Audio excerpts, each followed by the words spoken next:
Hi everyone. अगर आपने thumbnail पे क्लिक करके अगर आप वीडियो देखने आए हो दैट मीन्स कि आपको मेमोरी रिटेंशन के रिगार्डिंग चीज़ें देखनी है, चीज़ें सुननी है, चीज़ें मतलब समझनी है। तो एक प्रोबेबिलिटी ये है कि आपने ऑलरेडी मतलब कुछ पास्ट में वीडियोस देखे होंगे या फिर you have tried to implement things like मतलब आपने किए होंगे जो भी निमोनिक्स वगैरह है या फिर जो भी मेमोरी रिटेंशन स्किल्स है, बट या तो उनका बेनिफिट नहीं होगा या फिर ये पॉसिबिलिटी हो सकती है कि आपने मतलब उनको पढ़ा होगा, सुना होगा, देखा होगा एंड देन इम्प्लीमेंट नहीं किया है। ठीक है। तो इस वीडियो का भी एक मतलब है कि अगर आप इस वीडियो को कम्प्लीटली नहीं समझोगे और अगर इसको इम्प्लीमेंट नहीं करोगे तो you can leave now also. मतलब आपके पास ऑप्शन है कि आप वीडियो को पॉज करके हटा दो, क्योंकि इसका कोई बेनिफिट नहीं होगा अनलेस एंड अनटिल अगर आपने इसको कम्प्लीटली देख के समझा नहीं कि जो मेमोरी का स्ट्रक्चर है वो कैसे काम करता है। बिकॉज मेरा साइकोलॉजी ऑप्शनल है and I have done a lot of research on this particular topic कि जो मेमोरी का स्ट्रक्चर है वो कैसे होता है एंड क्या टेक्निक्स है जिसके थ्रू हम लोग मेमोरी को इम्प्रूव कर सकते हैं। ठीक है। तो अगर आपको पूरा वीडियो कम्प्लीटली समझ नहीं आया कि कंसेप्ट क्या है मेमोरी का एंड दूसरा चीज़ है कि अगर आपने इम्प्लीमेंट नहीं किया, क्योंकि ultimately we have to implement things, तो आपका इससे कोई बेनिफिट नहीं होगा। आप कल को किसी और बंदे ने अगर वीडियो बनाई है या फिर किसी और ने मेमोरी के रिगार्डिंग बात करी है तो you will go to that particular guy. तो ये होगा कि आप यहाँ से स्विच करते जाओगे और आपका कंसेप्ट कभी कंप्लीट नहीं होगा, आपका कंसेप्ट की अंडरस्टैंडिंग नहीं होगी। ठीक है। तो अभी इफ़ यू वांट कि मेरे को एग्जैक्टली सीखना है कि भाई क्या मेमोरी रिटेंशन होती है, मतलब किससे हम लोग मेमोरी को इम्प्रूव कर सकते हैं, और मैं शॉर्ट एक वे बता रहा हूँ जो लिटरली मैं खुद भी फॉलो करता हूँ। क्योंकि ये होता है ना कि अगर तुम इस पर्टिकुलर जो भी मैंने इस वीडियो में डिस्कस करा है उसको इम्प्लीमेंट करना, आई एम 100% श्योर कि आपकी मेमोरी जो रिटेंशन है, आपका जो कैचअप है, मतलब जो भी चीज़ें आप बिगनिंग में पढ़ रहे हो एक बारी पढ़ने से आपको मतलब काफ़ी प्रोबेबिलिटी ज़्यादा है कि आप समझ जाओगे कि मेमोरी का कंसेप्ट एग्जैक्टली क्या है। ठीक है। तो दो चीज़ें हैं important if you want to improve your memory. Then एक तो है कि इस पूरे पूरे वीडियो में जो भी चीज़ें मैं समझा रहा हूँ please try to understand those things. And second thing is that कि तुम लोग समझ भी जाओगे, कोई इशू नहीं है, क्योंकि इतना कोई कॉम्प्लिकेटेड रॉकेट साइंस वीडियो नहीं होगा कि आपको समझ नहीं आएगा। The main problem is that you have to implement it. Because अगर आपने इम्प्लीमेंट नहीं किया तो उसका कोई फ़ायदा नहीं होगा। आप किसी और की वीडियो देखोगे या कुछ और चीज़ें देखोगे, गूगल करोगे एंड देन, तो उसका लॉन्ग टर्म बेनिफिट नहीं होगा। आपको क्या करना है, कोई भी चीज़ देखिए उसको इम्प्लीमेंट करना है। The more tougher part is implementation. ठीक है। तो सबसे पहले करते हैं स्टार्ट। देखो दो वेज है मेमोरी इंप्रूव करने के। एक हो गया तुम्हारा लॉन्ग टर्म वेज, एक शॉर्ट टर्म वेज। मैं शॉर्ट टर्म वाले पे ज़्यादा फोकस करूंगा बिकॉज वी ऑल नीड, और ये पर्टिकुलर जो वीडियो है मतलब मोर ऑफ जो मतलब एजुकेशन वाले फील्ड में है, जो स्टूडेंट है उनके लिए, स्पेसिफिकली यूपीएससी वालों के लिए, क्योंकि मैंने उसी के ओरिएंटेशन से बनाया कि आपका जो नॉलेज पार्ट है उसको कैसे रिटेन करना है। ठीक है। तो लॉन्ग टर्म में देखो, शॉर्ट टर्म का बेनिफिट मैं शॉर्ट टर्म में ज़्यादा फोकस करूंगा बिकॉज अभी जैसे प्री भी आ रहा है एंड देन मेंस भी है, तो आपका जो मेजर फोकस है जो शॉर्ट टर्म पे ही होना चाहिए, कि शॉर्ट टर्म वेज भी बहुत अच्छे हैं। मतलब ऐसा नहीं है कि शॉर्ट टर्म का कुछ वो हो जाएगा, बट लॉन्ग टर्म में है कुछ। अब लॉन्ग टर्म में अगर आपकी यूटिलिटी है कि भाई मेरे को मेमोरी में जो मेमोरी की रिटेंशन है उनको और अच्छा इंप्रूव करना है, तो आपको पता होगा कि योगा है, मेडिटेशन है, कुछ सुपर फूड्स है। देन फोकस हो गया कि why you are doing this particular activity. अगर आपका फोकस क्लियर है तो अपने आप मतलब वो एक बाय प्रोडक्ट है आपके मेमोरी फोकस का। ठीक है। एंड बीइंग इन फ्लो, इसका मतलब ये होता है कि तुम जो काम कर रहे हो उसमें ही मज़ा ढूंढ रहे हो, मतलब उसमें ही फन ढूंढ रहे हो। तो आपको दूसरा फन, दूसरी जगह दोस्तों से मिलना या घूमना या पार्टी करना, ये सब कुछ आपके एक सेकेंडरी चीज़ें हो जाएगी। आपका जो प्राइमरी एन्जॉयमेंट का जो फील्ड होगा वो जिस काम को कर रहे हो वही होगा। तो ये कुछ लॉन्ग टर्म है, इसका इतना बेनिफिट देखो एकदम से नहीं होगा। मतलब अगर आप योगा कर रहे हो पिछले काफ़ी टाइम से तब जाके आपका मेमोरी एंड देन उसका मेडिटेशन कर रहे हो तो उसका बेनिफिट होगा। मैं कुछ शॉर्ट टर्म चीज़ें डिस्कस करूँगा। शॉर्ट टर्म मतलब जो लोग अभी जैसे तैयारी में है, प्री दे रहे हैं या फिर जो भी दूसरे एग्जाम्स दे रहे हैं, तो what you need to know कि हमारे लिए short term is the best thing. क्योंकि शॉर्ट टर्म में क्या है कि कुछ चीज़ें हैं उससे आपकी मेमोरी इंप्रूव हो सकती है। ठीक है। तो मेरा साइकोलॉजी ऑप्शनल है एंड आई विल डिस्कस कि हम लोग भूलते क्यों हैं। मतलब उस साइकोलॉजी में जनरली हम लोग पढ़ते हैं कि जनरली जो भी चीज़ें हमने पढ़ी है उसको क्यों भूलते हैं, क्या मेमोरी का स्ट्रक्चर है और क्या क्या चीज़ें हैं जिससे हम लोग अपनी जो मेमोरी है उसको मतलब बहुत स्ट्रांग बना सकते हैं। मतलब बहुत लोगों पे रिसर्च हुआ है कि जो एक्सपर्ट्स होते हैं मेमोरी में, उन पे रिसर्च हुआ है कि भाई वो कैसे मतलब बनाते हैं, वो कैसे चीज़ें इतनी लंबी लंबी चीज़ें याद रखते हैं। या फिर कोई इवेंट्स होते हैं उनके कैसे वो याद रखते हैं, तो उस पर बहुत सारा टॉप कंटेंट है। बट मेरे को मैंने इस पर्टिकुलर वीडियो में 2 अप्रोच को फॉलो किया है। एक तो साइंटिफिक जो साइकोलॉजी की थ्योरीज है, प्लस एक प्रैक्टिकल है जो मैंने प्रैक्टिकली देखा है कि ये चीज़ें सच में हेल्प करती है। तो इनका एक कॉम्बो है, मतलब ऐसा नहीं है कि भाई ये बिल्कुल मैं साइंटिफिक लेके जा रहा हूँ और ऐसा नहीं है कि बिल्कुल प्रैक्टिकल लेके जा रहा हूँ। Both these things are included. और कुछ और चीज़ें हैं जो मेरे को लगे हाँ इससे मेमोरी इंप्रूव होती है, वो भी मैंने डाल रखी है। तो what you need to know is कि आपको इसको कंप्लीट देखना है, ठीक है। अब देखो, सबसे पहले कि हम लोग भूलते क्यों हैं। मतलब मान लो आपने कोई चैप्टर पढ़ा, लक्ष्मीकांत का पढ़ा या फिर किसी भी आपने PYQs का पढ़े, तो आप भूल क्यों रहे हो। मतलब आपको एक बेसिक मेमोरी की साइंस पढ़नी पड़ेगी कि जो बिगनिंग का 1 घंटा होता है मान लो, उसमें हमारा जो 90% मटेरियल है वो हम भूल जाते हैं। मतलब जो बेसिक है, ये सबसे पहले एक थ्योरेटिकल पर्सपेक्टिव दिया था मेमोरी फॉरगेटफुलनेस में कि हमारा जो भूलने का वे है, मतलब जैसे तुमने मान लो कि एक टॉपिक पढ़ा है, जैसे मनी मार्केट पढ़ा है या बॉन्ड यील्ड पढ़ा है या मान लो BOP पढ़ा है, बैलेंस ऑफ पेमेंट वगैरह है, कोई भी टॉपिक पढ़ा है, इन्फ्लेशन पढ़ा है, कुछ भी, तो आपका 1 घंटे के अंदर शार्प डिक्लाइन होगा। आप देख रहे हो कि ये कर्व सबसे पहले एक साइंटिस्ट थे, साइकोलॉजिस्ट थे, जिन्होंने प्रोवाइड किया था। एंड इस पे ये अब यूनिवर्सल मतलब इसकी एक्सेप्टेंस है कि जो बिगनिंग का 1 घंटा होता है उसमें लगभग अपना 90% जो कंटेंट है हम लोग भूल जाते हैं। तो अब आपको क्या करना है, मतलब इस पर्टिकुलर चीज़ से क्या समझना है वो मैं आगे बताऊंगा। मतलब आपको एक बेसिक अंडरस्टैंडिंग मिल गई कि हमारा जो फॉरगेटफुल जो हम चीज़ें भूलते हैं उनका पैटर्न क्या है, ठीक है। बाकी कुछ थ्योरीज है जैसे हम लोग क्यों भूलते हैं। अब कुछ होता है कि एक एक पर्सपेक्टिव है कि डीके हो जाती है जो भी मेमोरी। मतलब मान लो आपने 1 बजे अभी पढ़ा है, तो धीरे धीरे धीरे धीरे वो जब अगर तुम उसका यूज़ नहीं करोगे तो वो डीके हो जाएगी एक मोमेंट के बाद में, ठीक है।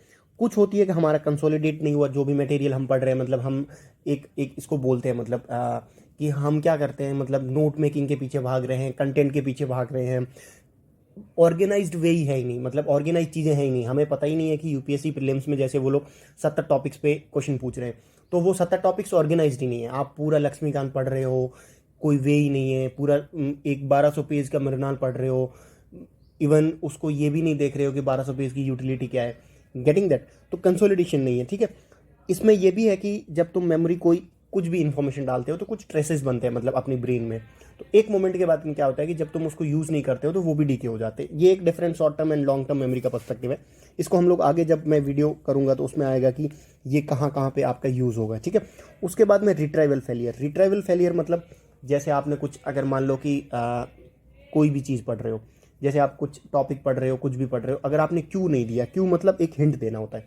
जैसे मान लो कि आप कोई टॉपिक पढ़ रहे हो, किसी साइट का पढ़ रहे हो, आप अपने से रिलेट कर रहे हो, अपने स्टेट से रिलेट कर रहे हो, अपने नाम से रिलेट कर रहे हो, या कुछ ना कुछ हिंट से रिलेट कर रहे हो, तो आपने अगर क्यों दे दिया, मतलब कि इस पर्टिकुलर चीज़ में ये हुई है, मतलब मैं आगे बताऊंगा कि क्यों कैसे हेल्प करता है। जैसे कीवर्ड्स अप्रोच होती है जिसमें आप सॉरी कीवर्ड अप्रोच होती है, जैसे कि जो बिगनिंग के कीवर्ड्स है उनको करके, ये निमोनिक्स है मोर ऑफ, बट आपको ये समझना है कि मेमोरी हम लोग भूलते क्यों, ठीक है। देन रिप्रेशन है। रिप्रेशन तो बहुत साइकोलॉजी में इस पे काफ़ी रिसर्च हुआ है कि हम लोग कॉन्शियसली मेमोरी को दबा देते हैं। तुमने जनरली देखा होता कि जो लोग भी जनरली ऐसी ट्रॉमा वाली लाइफ से निकलते हैं या फिर ट्रॉमा का कोई इवेंट फेस किया हो, तो वो जनरली अपनी लाइफ को सप्रेस करते हैं। जो भी इवेंट्स होते हैं उनको सप्रेस करते हैं, तो वो तुम्हारा सबकॉन्शियस माइंड में जा रहा है। एक मोमेंट के बाद में वो तुम्हारा कॉन्शियस माइंड में आएगा, ठीक है। तो तुम कॉन्शियसली मोटिवेटेड होकर उस पर्टिकुलर थिंग को आप सप्रेस कर रहे हो, तो उससे भी तुम्हारा तुम भूल सकते हो, ठीक है। बट ये अपने एग्जाम से रिलेटेड इतना नहीं है, ठीक है। एक होता है इंटरफेरेंस। इंटरफेरेंस मतलब जैसे आपने अगर नॉर्मल बाइक चलाई हो तो उसका गियर पैटर्न आपने देखा होगा, और बाद में आप बुलेट चलाते हो या कोई और बाइक पे स्विच होते हो तब देखा होगा। या फिर अगर आप नॉर्मल, जैसे आपने कोई पहले पुरानी सिम ले रखी है उसके नंबर, और अगर आपने नई सिम ले रखी है तो उन दोनों के नंबर्स कॉन्ट्राडिक्ट होंगे तो आपके भूलने की ज़्यादा प्रोबेबिलिटी है, ठीक है। ये भी आगे डिस्कस करेंगे कि कौन कौन से वेरिएशन सब्जेक्ट्स आपको पढ़ने हैं। जैसे पहले अगर आप पॉलिटी पढ़ रहे हो तो पॉलिटी को जैसे जनरली क्या होता है, मतलब मैंने अभी एक रिसेंट वीडियो बनाया था, उसमें मैंने बोला था कि आप जैसे वो था कि if you do this in last 30 days you will definitely clear prelims. उसमें मैंने यही इसी पर्टिकुलर टेक्निक का वो किया था। उसका साइंटिफिक यही बेसिस था कि अगर तुम एक, जैसे आपने पहला ही क्वेश्चन IMF का था, उसको आप रिवाइज कर रहे हो, उसका स्टैटिक भी रिवाइज कर रहे हो, उसका करंट भी देख रहे हो, उसका IMF का भी सब कुछ देख रहे हो, तो आपका क्या होगा, पहला क्वेश्चन तो हो गया, मान लो दूसरा तीसरा क्वेश्चन अगर कॉन्स्टिट्यूशनल अमेंडमेंट का आया तो आपका माइंड क्या होगा कि एक इंटीग्रेटेड सोचेगा। गेटिंग दैट, एक कॉम्प्रिहेंसिवली सोचेगा। एग्जाम में तो ऐसा तो है नहीं कि भाई आपको पहले ये बोलेंगे कि पहले आप इकोनॉमी कर लो, फिर आप पॉलिटी कर लो, फिर आप साइंस एंड टेक कर लो, इतना ढूंढना एंड ऑल सही नहीं है। तो मैंने इसलिए बनाया था कि आप एक चीज़ों को, जैसे इंटरव्यू में क्या हुआ था, जो रियल इंटरव्यू होता है, जैसे मान लो ये है, ठीक है, मान लो कि ये मैं हूँ, ये अपने चेयरमैन साहब है, एक बंदा इधर था, उन्होंने मतलब यू डोंट बिलीव कि उन्होंने मेरे को 12 से 13 क्वेश्चन पूछे, एंड 12 से 13 question were from different domains. मतलब उन्होंने आईआर को भी टच किया, उन्होंने इकोनॉमी को टच किया, उन्होंने मेरे ऑप्शनल से साइकोलॉजी से टच किया, उन्होंने फिलॉसफी से टच किया क्योंकि फिलॉसफी था मेरे उसमें ग्रेजुएशन के टाइम में, उन्होंने पॉलिटिकल साइंस से टच किया। मतलब ये है ना कि उस पर्टिकुलर बंदे ने 12 क्वेश्चन अराउंड बहुत डिफरेंट साइंस एंड टेक का, वो टेक्नोलॉजी का क्वेश्चन पूछ लिया था कि ब्लॉकचेन एंड आईओटी क्या होता है, ठीक है। तो वो क्यों पूछ रहा था, बिकॉज दे वांट कि तुम्हारा जो माइंड है ना वो स्विच कर सके, मतलब अनसर्टेनिटी, एकदम से आप पॉलिटी में आए हो, एकदम से स्विच हो जाओ।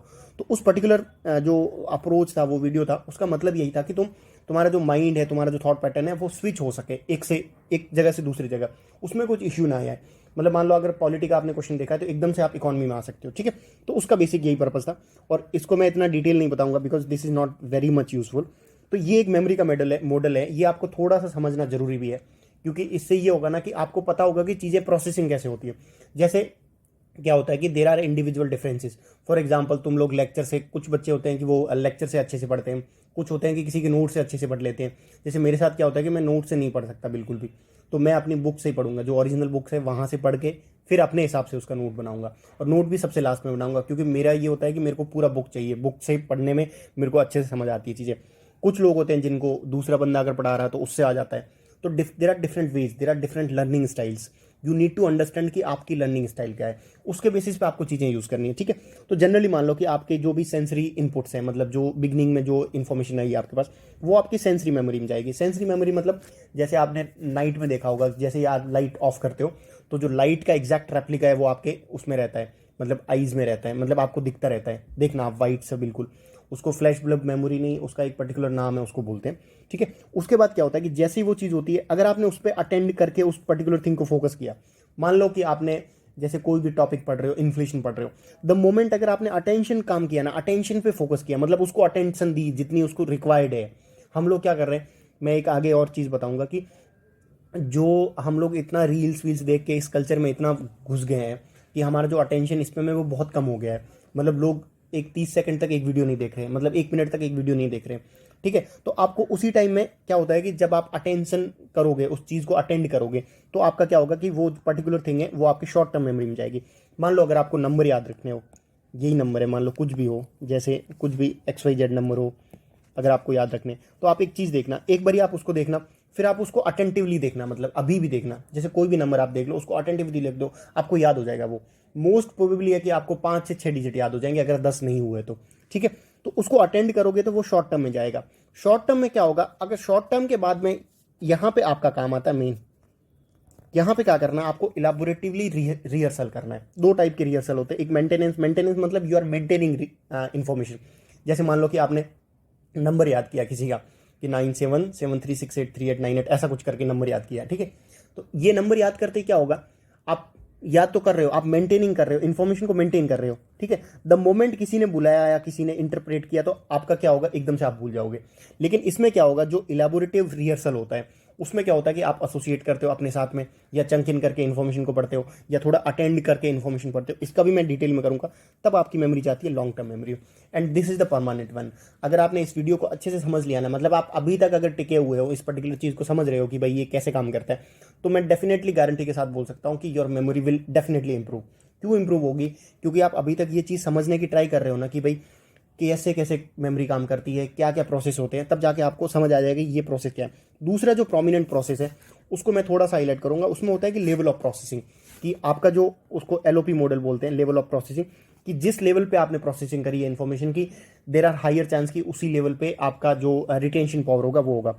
एक होता है विजुअल प्रोसेसिंग, जैसे आपने कैट देखा है, ठीक है, उसको देख लिया, बस कैट है, ठीक है। एक होता है फोनेटिक, जैसे आपको कैट को कैट प्रोनाउंस करते हैं, तो वो एक उसका जो फोनेटिक वर्जन है उसको देख लिया। देन आप सिमेंटिक आता है, सिमेंटिक में आप क्या करोगे कि कैट एक एनिमल है, ठीक है, ये सिमेंटिक हो गया, मतलब उसको समझ रहे हो। फिर कैसे समझ सकते हो कि वो पेट भी है, मतलब जनरली तुमने देखा होगा घरों में। एंड देन आप थोड़ा रिलेट कर सकते हो कि उसकी जो स्ट्रक्चर है बॉडी का, जो फिजिकल फीचर्स है वो किससे मैच हो रहे हैं, मतलब उससे रिलेट करके आप एसोसिएट कर रहे हो। या फिर अपने घर में कैट है तो उससे कर रहे हो कि कैट क्या होता है। मतलब एक कैट का मैं एग्जाम्पल ले रहा हूँ। अगर आपका दूसरा कोई कंसेप्ट हो, मान लो इन्फ्लेशन भी हो, तो आपको क्या करना है कि इन्फ्लेशन को खुद से रिलेट करना है कि पहले अपने घरों में तुमने देखा होगा कि 1-2 साल पहले जो एडिबल ऑयल आता था वो 90-95 का आता था, अब वो 190 का हो गया है। तो आपको खुद से रिलेट करना है कि सिमेंटिक एसोसिएशन का मतलब ये होता है ना कि तुम मीनिंगफुल कुछ पैटर्न फाइंड आउट कर रहे हो कि इस पर्टिकुलर चीज़ में पहले 90 का बिकता था, अभी देखो 190 का हो गया है। तो आपको समझ में आएगा कि ये इन्फ्लेशन बढ़ी क्यों है उसकी। तो आएगा कि जो सप्लाई फैक्टर थे जितने भी मलेशिया की साइड से जो अपना प्रोडक्शन था, एंड देन अपना जो इम्पोर्ट था, ऊपर से अपन प्रोडक्शन नहीं कर रहे इंडिया में एडिबल ऑयल्स का, तो वो सारा कंसेप्ट आपको कंसेप्चुअली अंडरस्टैंडिंग बढ़ेगी आपकी उससे। तो सिमेंटिकली आपको एसोसिएट करना है जिस भी टॉपिक को आप पढ़ रहे हो ना। हम लोग क्या करते हैं कि अब एक चीज़ मैंने अच्छी देखी है कि जो मैराथन सेशन आ रहे हैं यूपीएससी के, उसमें देख लो आप, जनरली यूट्यूब पे देख लो, लोग मतलब दे वांट कि भाई मैराथन सेशन और एक जगह सारा कवर अप हो जाए। ठीक है, मतलब उसकी एक अपनी इंपॉर्टेंस है, लेकिन इसकी अपनी इंपॉर्टेंस है कि जब भी आप टॉपिक पढ़ रहे हो, जितना इलाबोरेट करके पढ़ोगे ना, इन्फ्लेशन को जितना आपने खुद से रिलेट किया है, जितना आपने खुद से समझा है कि इन्फ्लेशन में क्या होता है। मान लो कि ये यूपीएससी ने जैसे क्वेश्चन पूछा था कि इन्फ्लेशन का इम्पैक्ट क्या होता है, जो उधार देता है जो उधार लेता है। मान लो आपने खुद से रिलेट करना है कि अगर मैं किसी को पैसे देता हूँ, मान लो मैंने अभी 1,000 रुपये किसी को दिए, 2 साल बाद अगर मैं वही 1,000 रुपये वापस लूँगा, मान लो कि उसी 1,000 रुपये में मान लो 10 किलो राइस आ रहा होता, तो 2 साल बाद उसी 1,000 रुपये किलो में 10 नहीं 8 किलो राइस आएगा, क्योंकि राइस की जो प्राइस है वो बढ़ जाएगी। तो आपको खुद से रिलेट करके समझना है। ठीक है, तो इसको बोलते हैं सिमेंटिक प्रोसेसिंग की, या फिर खुद से रिलेट कर रहे हो, या अपने कुछ ही मतलब फील्ड से रिलेट कर रहे हो, अपने स्टेट से रिलेट कर रहे हो, नाम से रिलेट कर रहे हो, तो वो एक डिफरेंट मॉडल है, उस पर भी हम लोग देखेंगे। ठीक है, अब आते हैं इस पर्टिकुलर जो वीडियो है उसके मेन कंटेंट पे कि अगर आपको नॉर्मली समझ आ गया कि हम लोग भूलते क्यों हैं, क्या मेमोरी के प्रोसेसिंग से है, अब आपको देखना है कि कुछ टेक्निक्स है मैंने डिवाइस करी है, कुछ साइंटिफिक भी है और कुछ मेरी प्रैक्टिकल है कि भाई इन इन चीज़ों से बढ़ता है। ठीक है, सबसे पहले ये कि what kind of information you are looking for. मतलब there are 2 kinds of information, first is your conceptual information and second one is your factual one.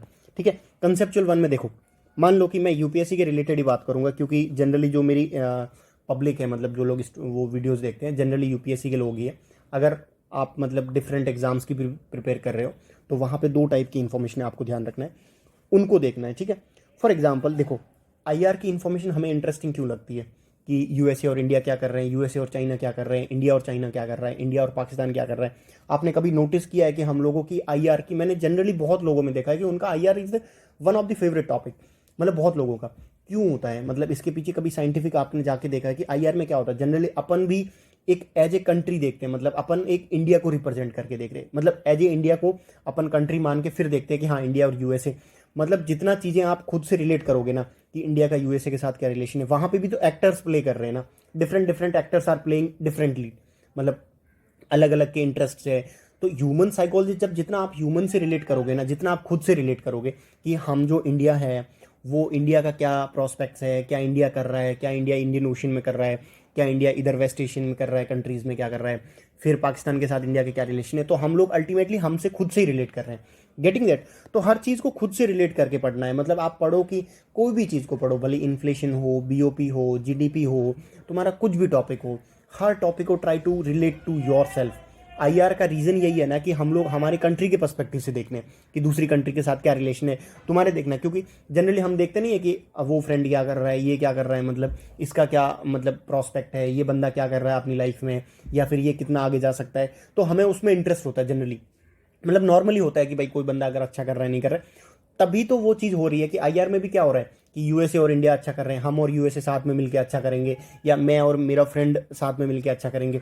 तो क्या हो रहा है कि हर चीज़ को खुद से रिलेट करो। ठीक है, इसमें एक मैं जैसे कंसेप्चुअल जो नॉलेज होता है उसको अगर आपको रिटेन करना है, this will definitely help you in mains. मतलब अगर आप मेंस दे रहे हो ना, तो डेफिनेटली ये चीज़ आपको हेल्प करेगी कि कंसेप्चुअल पोर्शन को कैसे मतलब वो फॉर एवर रिटेन करना है। मतलब आपको जस्ट कुछ फैक्ट्स होंगे उनको याद रखना होगा, बट जो कंसेप्चुअल नॉलेज होगा वो आपका फॉर एवर ब्रेन में, मतलब मेमोरी में सेटअप हो जाएगा कि बस आपको थोड़ा सा घुमाना है। मतलब जो एग्जामिनर ने पूछा उसके बेसिस पे, मान लो आपको एमएसपी पूछा हो, ठीक है, और एमएसपी के नेगेटिव्स पूछे हो, मतलब पॉजिटिव तो आप लिख लोगे, नेगेटिव्स पूछे हो। ठीक है, एक क्वेश्चन है, मान लो मैं एक एग्जाम्पल ले रहा हूँ, एक बंदा ये लिखेगा फर्स्ट पॉइंट ये, सेकंड पॉइंट ये, थर्ड पॉइंट ये। ठीक है, ये लिख लिया, मतलब मान लो किसी एक बंदे ने ये पॉइंट लिखे हैं कि भाई फर्स्ट पॉइंट ये, सेकंड ये एंड थर्ड ये, और आप क्या लिख रहे हो, जैसे मान लो कि अब देखो ये टॉपिक है, अब देखना इस टॉपिक को कि इस टॉपिक को जैसे मैंने कैसे अप्रोच किया था, मैं जनरली कैसे करता हूँ, मतलब हर चीज़ को मैं इतना वो फैक्चुअली याद नहीं रखता हूँ। देखो अब क्या होगा कि एक आपको ब्रॉड फ्रेमवर्क बनाना है, इसको ऑर्गेनाइजेशन बोलते हैं, मतलब साइंटिफिकली या फिर जो साइकोलॉजी में रिसर्च हुई है उसको, कि आप अपनी इन्फॉर्मेशन को ऑर्गेनाइज कर रहे हो, कंपार्टमेंट में एक डिवाइड कर रहे हो कि इस कंपार्टमेंट में मेरी इन्फॉर्मेशन ये है, इस कंपार्टमेंट में ये है, इस कंपार्टमेंट में ये है। तो बेसिकली आप ऑर्गेनाइज कर रहे हो। अब देखना, अब ऑर्गेनाइज यूपीएससी में कैसे कर सकते हैं, आप स्टेक होल्डर वाइज कर सकते हो। एक जो मेरे को अप्रोच लगी स्टेक होल्डर में, जैसे आप फार्मर्स का देखो कि उनके साथ क्या इश्यूज हो रहे हैं, मतलब मान लो आप कि फार्मर्स को क्या इश्यूज हो रहे हैं अगर वो एमएसपी को अडॉप्ट कर रहे हैं, मतलब आपको नेगेटिव्स बताने हैं। ठीक है, आप ये बता सकते हो कि उनकी जो क्रॉप्स है वो डाइवर्सिफाई नहीं हो रही। ठीक है, अगर हॉर्टिकल्चर आएगी या फिर हाई यील्डिंग क्रॉप्स आएगी तो उनको इनकम अच्छी होगी, उनका जो रिटर्न होगा वो बहुत अच्छा होगा। ठीक है, दूसरा उनको हेल्थ इश्यूज हो रहे हैं।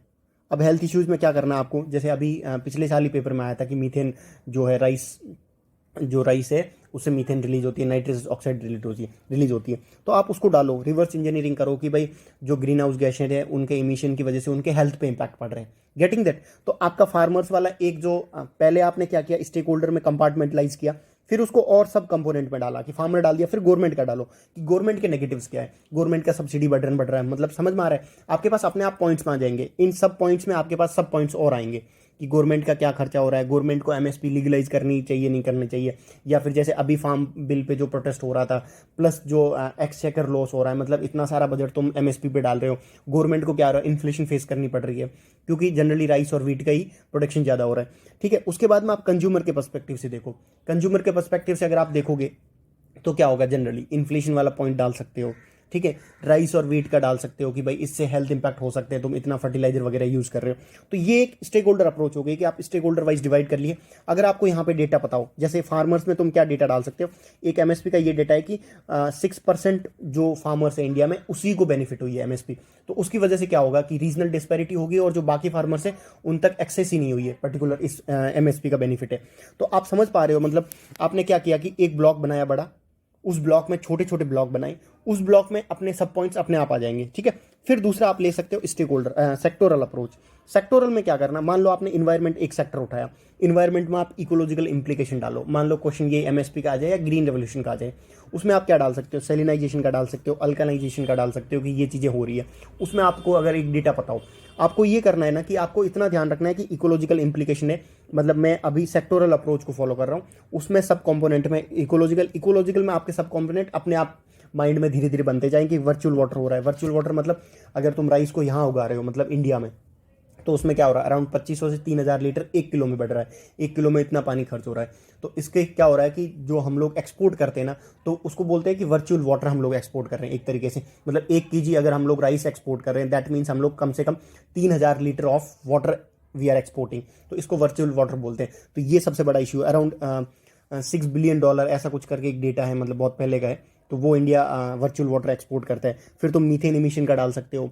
तो इसमें कितने इकोलॉजिकल इंप्लीकेशन डाल सकते हो, सोल की फर्टिलिटी डाल सकते हो, प्रोडक्टिविटी डाल सकते हो, बहुत सारी चीज़ें हैं मतलब इस ब्लॉक में। ये जो फर्स्ट ब्लॉक है, ठीक है। उसके बाद में एग्रीकल्चर खुद का ले सकते हो कि भाई डाइवर्सिफिकेशन नहीं हो रहा है, डिस्पैरिटी बढ़ रही है, जो रिच फार्मर्स है वो ज़्यादा रिच हो रहे हैं, पंजाब और हरियाणा बेल्ट को ही फायदा हो रहा है एमएसपी से।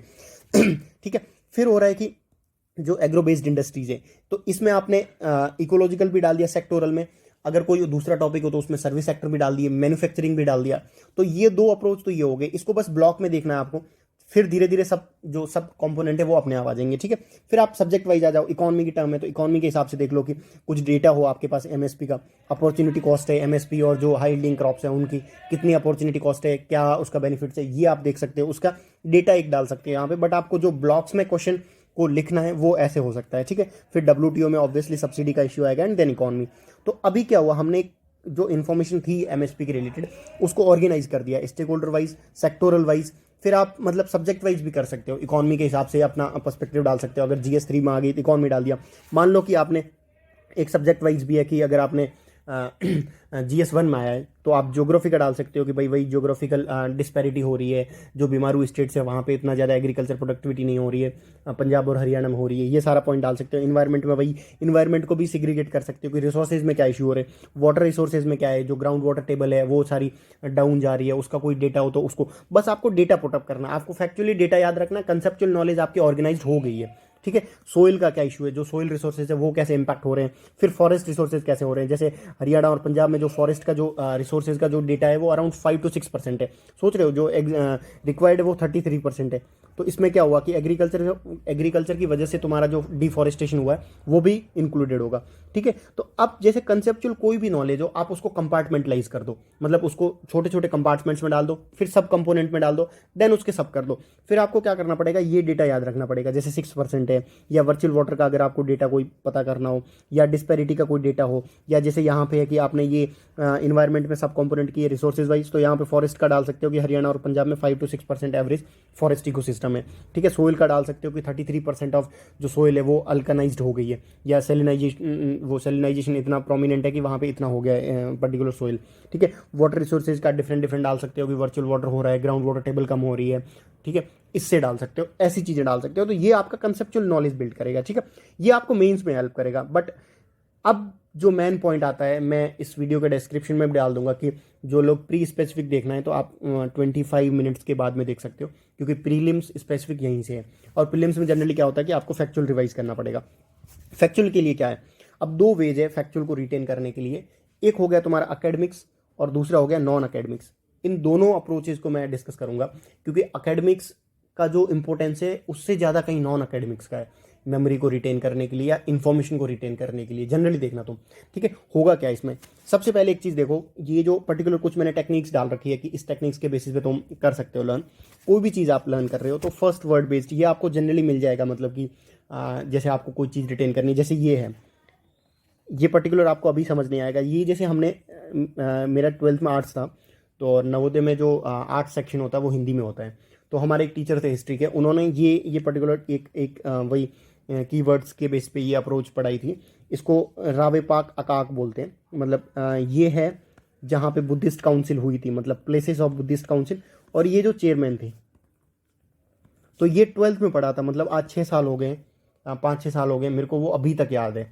तो अब जब भी बुद्धिस्ट काउंसिल का देखते हैं तो मेरे को वो चीज़ याद रखनी ही नहीं पड़ती, क्योंकि वो ऑलरेडी माइंड में लॉन्ग टर्म मेमोरी में फिटेड है कि रावे पाक अकाक है, ये तुम्हारा राजगीर है, वैशाली है, पाटलिपुत्र है और कश्मीर हो गया। देन ये है रूलर्स के नाम, इसमें आई थिंक अजात शत्रु है, काला शुका है, इसमें अशोक है, एंड इसमें आई थिंक कनिष्का है। ठीक है। तो ये क्या हुआ कि ये बहुत सिंपल है, एक बार आपके माइंड में घुस गया ना, फिर वो कभी नहीं जाने वाला। तो this is the first approach where आप कीवर्ड को ले सकते हो, जो फर्स्ट कीवर्ड है उसको लिया, एंड उसके बेसिस पे आप अपनी मेमोरी को इंप्रूव कर सकते हो कि कोई भी फैक्चुअल इन्फॉर्मेशन हो उसके बेसिस पे कि रावे पाक अकाक है, ये मेरे को अभी कभी नहीं पढ़ना है, क्योंकि मेरे को बस फर्स्ट वर्ड के बेसिस पे मेरे को जाना है। अगर आप इंग्लिश में भी फ्रेम कर सकते हो, मैंने हिंदी में क्यों किया कि उस टाइम हिंदी में थी और वो 12th की थी, तो मैंने इसलिए बताया कि कोई इन्फॉर्मेशन तुम लॉन्ग टर्म मेमोरी में पुटअप कर सकते हो। ठीक है। ये एक हो गया वे।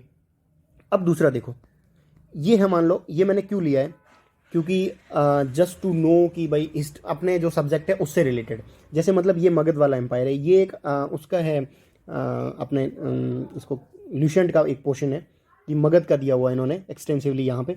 तो मैंने क्या किया कि मान लो अब ये तो बिगनिंग है, ये आप पढ़ लोगे। आपको क्या पूछ सकता है यूपीएससी, क्या पूछ सकता है कि जो डायनेस्टीज थी उनका मतलब वो पैटर्न पूछ सकता है कि पहले कौन सी डायनेस्टी थी, सेकंड पे कौन सी थी, थर्ड पे कौन सी थी, मतलब उनका पैटर्न पूछ सकता है कि जो मगध एम्पायर में डायनेस्टीज थी उनका आप डिस्क्रिप्शन दो, मतलब ऐसे पूछ सकते हैं। ठीक है।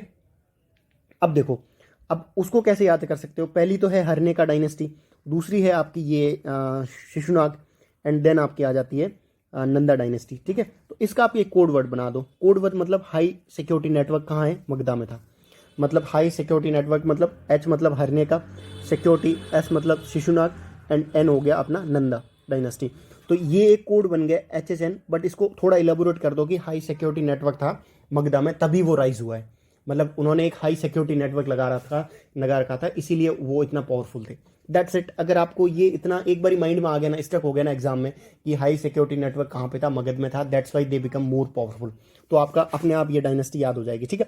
अब आप मान लो ये डायनेस्टी तो आपको याद हो गई, ये मैं फर्स्ट कीवर्ड के बेसिस पे बता रहा हूँ। ठीक है। फिर आपको रूलर्स याद करने हैं, जैसे ये बी, देन अजातशत्रु, एंड देन आपका थर्ड आ गया ये उदयन। ठीक है।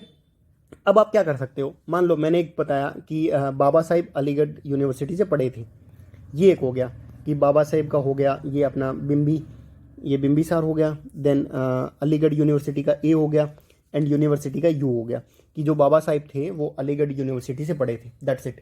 अब आप, आई एम 100% श्योर कि आप अगर एग्जाम में आ गया ना कि जो हरण्य का डायनेस्टी थी उनके जो रूलर्स हैं उनको आप मतलब क्रोनोलॉजिकल में सेटअप करो, या ऐसे पूछ सकते हैं कि ये पर्टिकुलर डायनेस्टी के रूलर कहाँ थे।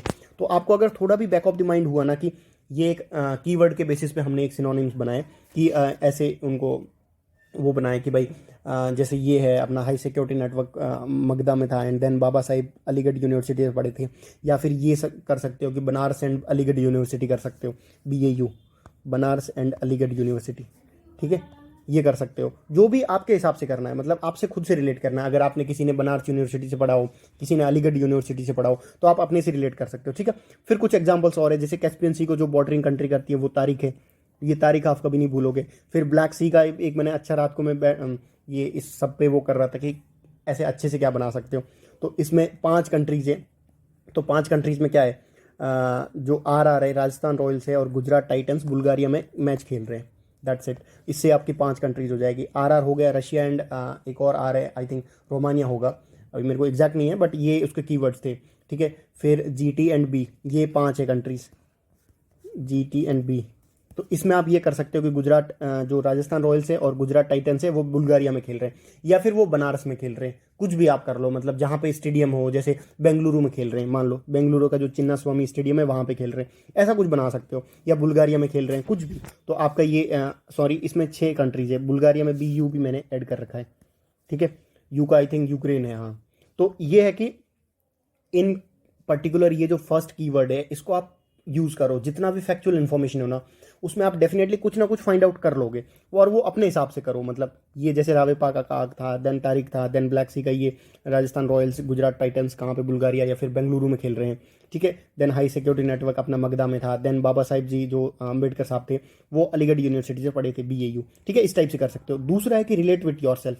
अब ये बहुत इंपॉर्टेंट है, क्योंकि इसमें मैंने रिलेट विद योर सेल्फ क्यों डाला है, क्योंकि जैसे अगर हर चीज़ को आप अपने से रिलेट करके पढ़ोगे ना तो बहुत ज़्यादा फायदा होगा। जैसे IR वाला था, अभी हम लोग ऊपर एक्सप्लेन कर रहे थे, ठीक है, उसका क्या बेनिफिट होगा कि आपको हर चीज़ अपने पर्सपेक्टिव से समझ आएगी, ठीक है। देन ये कर सकते हो कि जैसे इन्फ्लेशन है तो कंज्यूमर के पर्सपेक्टिव से देखो, इन्वेस्टर के पर्सपेक्टिव से देखो कि अगर मैं अभी इन्वेस्ट करूंगा तो मेरे को क्या बेनिफिट होगा। एक डेटर जैसे उधार दिए आपने किसी को पैसे, अपने से देखो कि मैंने किसी फ्रेंड को उधार दिए थे 2 साल पहले, तो उसका क्या इंपैक्ट होगा। खुद से रिलेट करके आप चीज़ें पढ़ना, अभी भी पढ़ना, मतलब कोई भी टॉपिक हो तो प्रोबेबिलिटी ज़्यादा है कि वो आपको याद होगा, ठीक है। अब देखो, मान लो कि आपके अशोक को, जो अशोक की इंस्क्रिप्शन है उसको मगअप करना हो। मैंने ये सारे एग्जांपल्स जो भी अपने मतलब UPSC के टॉपिक से उन्हीं से दिए, ठीक है। मान लो अशोक की एडिक्ट्स को आपको मतलब पढ़ के जाना है, इसको मगअप करके जाना है, और इस बार UPSC ने आई थिंक क्वेश्चन भी दिया है पिछले साल, और 19 में भी दिया है, मान लो ये करना है, ठीक है। तो ये 14 जो मेजर एडिक्ट्स है उनकी मैं बात करूंगा। तो अब आप चीज़ देखो कि आपको आइडेंटिफाई करना आना चाहिए कि भाई कौन कौन सी इंपॉर्टेंट है और कौन कौन सी नहीं इंपॉर्टेंट है। मान लो ये जो मानशेरा है, साबर गज्जी है एंड कांधार है, ये तीनों आपकी है पाकिस्तान में, तो देर आर हायर चांस कि UPSC जनरली जो भी साइट्स होती है वो इंडिया की ही पूछेगी, तो इनको तुम सेफली हटा सकते हो कि they are not much importance. होगी लेकिन वो पाकिस्तान के हिसाब से होगी, इंडिया नहीं पूछ रहा है, मतलब UPSC नहीं पूछ रहा है। आप कोई भी देख लो, बुद्धिस्ट की कितनी मतलब वो है प्लेसेस है जो बाहर की कंट्रीज़ में, मलेशिया है, इधर जो साउथ ईस्ट एशियन कंट्रीज़ है, चाइना है, मंगोलिया है, मतलब इधर जो अपना पाकिस्तान में भी होगी, श्रीलंका में भी होगी, लेकिन UPSC ने कभी उनके कंट्री का कोई प्लेस नहीं पूछा है, ठीक है। इनको तीनों को हटा लिया, मतलब आपका 3 का जो भार था, मतलब जो बर्डन था वो कम हो गया। अब आप आओ, मान लो आप उड़ीसा से हो, मतलब कोई अगर पर्सन, आप अपने नाम से रिलेट करो, या अपने डिस्ट्रिक्ट से रिलेट करो, या अपने स्टेट से रिलेट करो। जैसे मतलब कोई कर्नाटका का बंदा हो, ठीक है, तो उसको डेफिनेटली है कि कर्नाटका में मस्की है एक, और दूसरा हो गया कर्नाटका में कंगनहाली। ये कंगनहाली उन्होंने UPSC PYQ में 2019 में पूछ रखा है, ठीक है। अब जो बंदा कर्नाटका से, उसके लिए ये दोनों चीज़ें पढ़ने की कोई नीड ही नहीं पड़ेगी कि यार ये तो अपने स्टेट में ही है, दैट मीन्स कि मेरे को याद तो रह जाएगी कि मस्की और जो कंगनहाली है, सन्नौती है, वो वहीं पे है, मतलब अपना कर्नाटका में। या फिर कोई बंदा अगर उड़ीसा से है, उड़ीसा में अब धौली और जोगाड़ा है, दैट मीन्स कि आप एक सिनोनिम मैंने बनाया था कि DJ उड़ीसा में बजता है, तो आप रख सकते हो कि DJ मतलब धौली एंड जोगाड़ा। तो ये अगर नॉन उड़ीसा वाला बंदा है वो भी कर सकता है कि DJ उड़ीसा में बजता है। तो आपकी 2 साइट एक मोमेंट में प्रिपेयर हो गई, ठीक है। ये आपकी ये प्रिपेयर हो गई। देन आपकी देखो गिरनार है, गिरनार से आपको जो गिर फॉरेस्ट है, जो गिर नेशनल पार्क है, वो याद हो जाएगा। मतलब इस पर्टिकुलर साइट को आपको याद ही नहीं रखना है, गिर को, ना गिरनार को याद रखना है, ना धौली एंड जोगाड़ा को याद रखना है, क्योंकि ये आपको याद आ जाएगा कि भाई ये उड़ीसा में DJ बजता है, ठीक है। अब अगर आप कर्नाटका से हो तो आपको कंगनहाली और मस्की भी याद नहीं रखना पड़ेगा। मान लो कोई पर्सन अगर कर्नाटका से है, आई एम एज्यूमिंग, तो उसको क्या करना पड़ेगा, उसके माइंड में ये तो आ गया ना कि भाई DJ उड़ीसा में बजता है, प्लस जो ये हमारे स्टेट में ही है भाई, Maski and Kanaganahalli. And then Girnar, तो उसको पता होगा कि गिर फॉरेस्ट एंड गिर जो नेशनल पार्क है वो हो गया। ये उसको याद नहीं रखनी पड़ेगी, मतलब उसको ओनली एक चीज़ याद रखनी पड़ेगी, कलसी वाली, कलसी एंड एरागुड़ी। मतलब आप सोच रहे हो हमने कितना शॉर्ट काम कर दिया कि जो 14 इनकी रॉक एडिक्ट थी उसमें से 2 या 3 आपको याद रखनी है, जो पर्सन कर्नाटका से है मान लो। अब कोई बंदा अगर मान लो जैसे उड़ीसा से, मतलब मैं क्यों बोल रहा हूँ स्टेट के वाइज से, क्योंकि आप अपने से रिलेट करो, उन दोनों चीज़ों को आपको नहीं पढ़नी है। मतलब अपने स्टेट में तो आप उसको मत पढ़ो कि भाई ये तो हमारे स्टेट में ही है ना, तो इनको तो मैं डेफिनेटली नहीं भूलूंगा। अब कोई आंध्रा से है तो आंध्रा में 2 है, अमरावती स्तूपा का आपने पढ़ा होगा, ये तो जनरली हर यूपीएससी एस्पिरेंट को पता होगा। बट ये है येरागुड़ी करके, तो येरागुड़ी जो भी आंध्रा से, तो वो तो नहीं भूलेगा कि येरागुड़ी डेफिनेटली आंध्रा में। अगर ये क्वेश्चन आ गया तो मेरे को गलत नहीं करना है, ठीक है। अब क्या होगा, मतलब ये तो मैंने स्टेट स्पेसिफिक बता दी। कोई किसी बंदे का नाम हो, जैसे यश के नाम से हो, तो आपको येरागुड़ी यश, यश येरागुड़ी मतलब आंध्रा में, यश आंध्रा में, येरागुड़ी आंध्रा में, मतलब ऐसे रिलेट कर सकते हो आप। या फिर किसी का एम से नाम हो, मतलब कुछ भी हो, मोहन हो, शोहन हो, मोहन हो मान लो, या मोहित हो, कुछ भी हो, तो आप एम से मस्की कर सकते हो कि एम है जो वो अपना कर्नाटका में है, मतलब मोहित इज इन कर्नाटका, मतलब ऐसे कुछ रिलेट कर सकते हो। Getting that. तो ये जितनी 14 मतलब मेजर इंस्क्रिप्शन है उसमें 3 आपने ये हटा दी, गुजरात वाली आपने हटा दी कि गुजरात भाई उसका है अपना गिरनार वाला है, तो मेरे को नहीं पढ़नी है। आपको क्या पढ़नी है, आपको पढ़ना है, मेजर फोकस करना सन्नौती पे 1, सोपाड़ा पे 2, ये 1 और ये 2, देन कलसी हो गया 3, उसके बाद हो गया डीजे उड़ीसा में बजता है, no need to remember this particular thing. मतलब आपको 3 चीज़ें ही देखनी है, और एक येरागुडो। अब ये तो थोड़ा अगर आप नाम से रिलेट करोगे तो आंध्रा में साउंड कर रहा है, तो वहाँ से आप क्लिक कर जाओगे। But what I want to say is कि जो भी 14-15 साइट्स है ना, उसमें बस आपको 3 ही रटनी है, मतलब 3 को मगअप करना, बाकी अपने आप याद हो गई है। Getting that. तो आपको क्या करना है कि जब भी आप पढ़ रहे हो, जैसे आप स्टेट फॉर्मेशन का पढ़ रहे हो इंडिया में, तो 1953 में आपको पता है कि आंध्र आया, तो उसको हटा दो, ठीक है। फिर 2000 में जो छत्तीसगढ़, झारखंड एंड उत्तराखंड आया, उसको हटा दो कि भाई ये तो मुझे पक्का याद रहेंगे। तेलंगाना आपको याद रहेगा 2014 को। आपको याद रखना बीच वाले। अब मान लो कोई बंदा गुजरात और महाराष्ट्र से हो, तो 1960 वाला जो गुजरात और महाराष्ट्र डिवाइड हुआ था, वो उसको याद नहीं रखना है कि ये 60 में तो हमारा ही हुआ है, स्टेट बना है, ठीक है। और अगर कोई नहीं भी बना हुआ है, जैसे कोई राजस्थान का है, तो वो रख सकता है कि भाई गुजरात में ये जो गुजरात है वो 1960 में हुआ था, खत्म। अब कोई हरियाणा पंजाब से, तो वो अपने स्टेट का ये हो गया कि भाई 1966 में हमारा स्टेट डिवाइड हुआ, तो उसको याद नहीं रखना है। तो आपको क्या करना पड़ेगा, क्यूमुलेटिवली आपको 4 से 5 स्टेट के नाम ही याद रखने पड़ेंगे, 5 ही स्टेट के।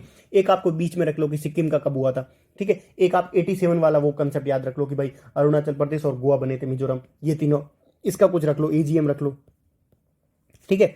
कुछ भी रख सकते हो। मतलब ये है ना कि अगर 14-15 एंटिटीज है उसमें, मान लो कुछ अगर उसमें फैक्ट है, तो आपको क्या करना, ओनली 3 to 4 चीज़ें मगअप करनी है, ठीक है। आप इसको जैसे इसमें क्या, आपको कलसी को छोड़ सकते हो कि कलसी मुझे रटना नहीं है, क्योंकि कहीं ना कहीं ऑप्शन में तो अगर ये तीनों तो आएंगे, मतलब आप समझ रहे हो कि एक आप छोड़ दो, उसका ऑप्शन आ जाएगा या उसका क्वेश्चन खुद ही आ जाएगा, मतलब किसी दूसरे स्टेट में आ जाएगा।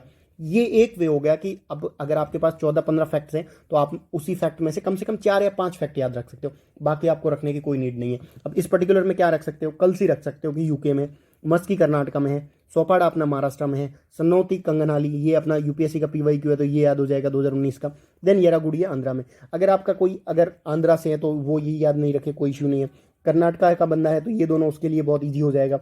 Getting that. तो जो 15 चीज़ें थी ना, उसको आप 3 to 4 चीज़ों में बस डिवाइड कर सकते हो कि ये मेरे को 3 से 4 फैक्ट याद रखने, बाकी पीछे आप लॉजिक के बेसिस पे दे सकते हो। और दूसरा है कि आप विजुलाइज करो कि भाई उड़ीसा में डीजे बजता है, देन नीचे इधर येडागुडू है, इधर मस्की और सन्नौती है, इधर अपना गिरनार हो गया, मतलब ऐसे इमेजिनेशन करो, तब आपको प्रोबेबिलिटी ज़्यादा है कि वो चीज़ें याद रहेगी, ठीक है। आई होप कि आपको ये चीज़ समझ आई होगी, इसको इंप्लीमेंट करना, ठीक है। यहाँ पे देखो, अगर आपको मान लो तो पता होता कि भाई डीजे उड़ीसा में बजता है, डीजे एटलीस्ट ये हट गया, ये तो हट गया, एक बस एक फैक्ट पे, एक डीजे वाले पॉइंट पे आपका ये दोनों हट जाते, ठीक है।